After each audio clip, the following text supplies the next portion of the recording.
Hi అండి, ఎలా ఉన్నారు అందరూ? ఈరోజు మన వీడియో వచ్చేసి గోంగూర నువ్వుల పచ్చడి ఎలా తయారు చేయాలో చూపించబోతున్నా. చాలా కమ్మగా ఉంటుంది, మీరు కూడా ట్రై చేయండి. ముందుగా నువ్వుల్ని ఒక కడాయిలో వేసుకుని డ్రై రోస్ట్ చేసి పక్కన పెట్టుకోండి. ఇప్పుడు అదే కడాయిలో ఆయిల్ వేసుకుని కారానికి తగినట్టు ఎండుమిర్చి పచ్చిమిర్చి వేసుకుని వేయించుకుని ఒక ప్లేట్లోకి తీసుకోండి. ఇప్పుడు అదే కడాయిలో ఇంకొంచెం ఆయిల్ అనేది యాడ్ చేసుకుని శుభ్రం చేసుకున్న గోంగూర కూడా వేసుకుని ఒక్కసారి బాగా కలుపుకొని మూత పెట్టి గోంగూర అనేది సాఫ్ట్గా అయ్యేంత వరకు బాగా మగ్గించుకోండి.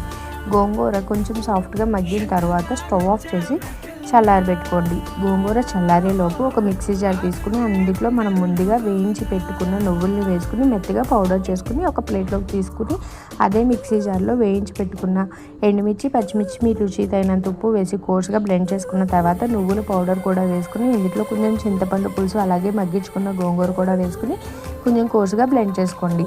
అదే మిక్సీ జార్లో కొంచెం ఒక ఉల్లిపాయను కూడా వేసుకుని కచ్చా పచ్చాగా మిక్సీ పట్టుకోండి.